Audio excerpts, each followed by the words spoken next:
First of all, congratulations. You did a lot better than most people thought you'd do. I don't want to take anything away from that, but can you give us some sense of how much of that's core operations? How does that some financing because of some used car sales that really were on a tear, and also some reimbursement for that Bolt recall?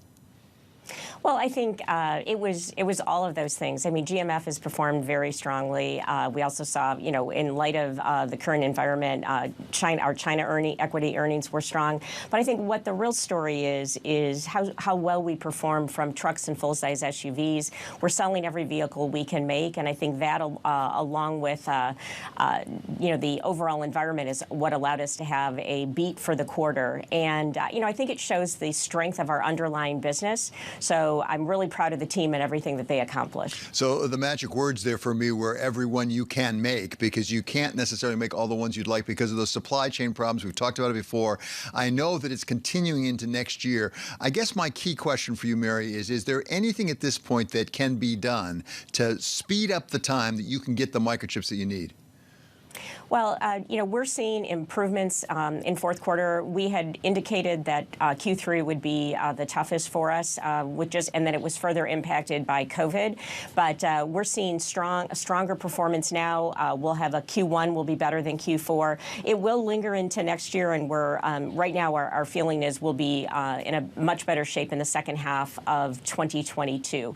And we're also taking steps over the medium term to make sure we're never seeing this kind of constraint, not only with chips, but with other, whether it's critical materials or just the overall supply chain, because we have an aggressive growth strategy in front of us, and we're going to make sure that we can execute it. So it's a near-term problem that we'll work through. In the meantime, Mary, are there places you can save some costs? Let me give you one example: advertising. If you can't sell as many vehicles, maybe you don't need to advertise as much. Well, Dave, it's a great point. We are saving across the board.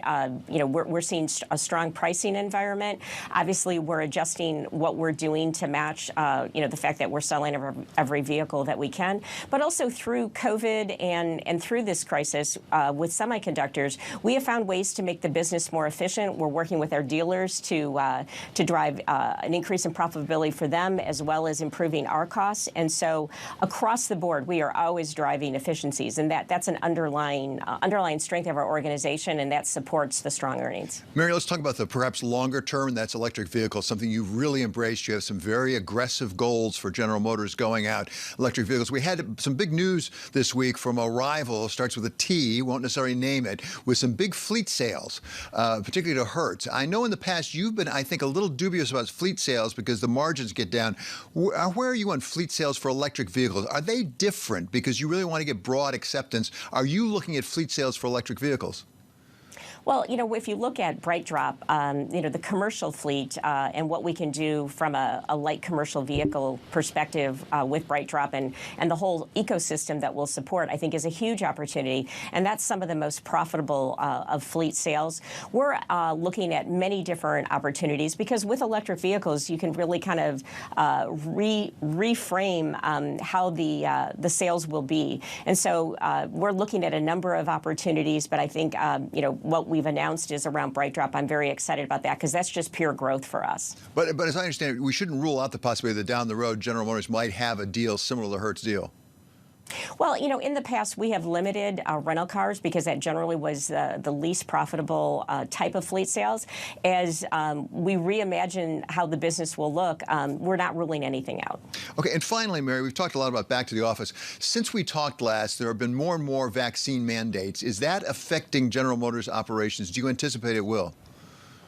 I don't think it will. We'll work. We continue to encourage our employees to get the vaccine. We continue to provide them the information, from CDC and other like organizations around the globe. And we're going to work to understand how to implement the executive order from the president, but to do so in a way that our employees and our unions agree to. So once we know the details, we'll work the execution plan. But I don't foresee it being an issue for General Motors as we look at our overall labor availability. You do have obviously a very important relationship with the UAW-CIO. As you talk with them, do you see resistance coming from the union side to vaccine mandates?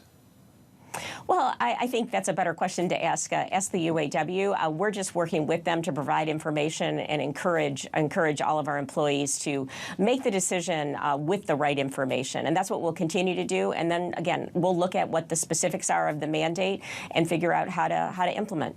At this point, we don't know where we are in the pandemic, but it seems like it's getting better again in the United States. Is it affecting GM operations either on the sales side or in the production side?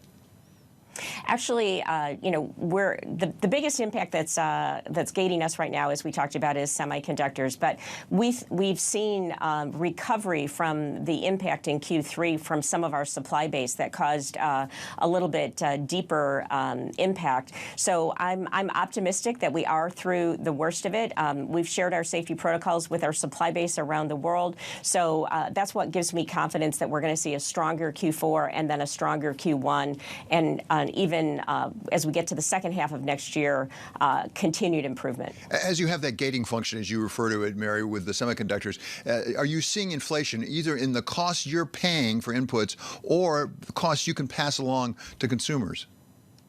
Well, we definitely are seeing commodity prices increasing, as well as the cost of logistics, which I think is, impacting almost every industry. We're working and managing that right now. And again, because our product portfolio is so strong, I really believe it's the strongest cars, trucks, and crossovers we've had in my 40-year career here at General Motors. And that's what is allowing us to also have very strong pricing, and because we have strong receptivity from the customers.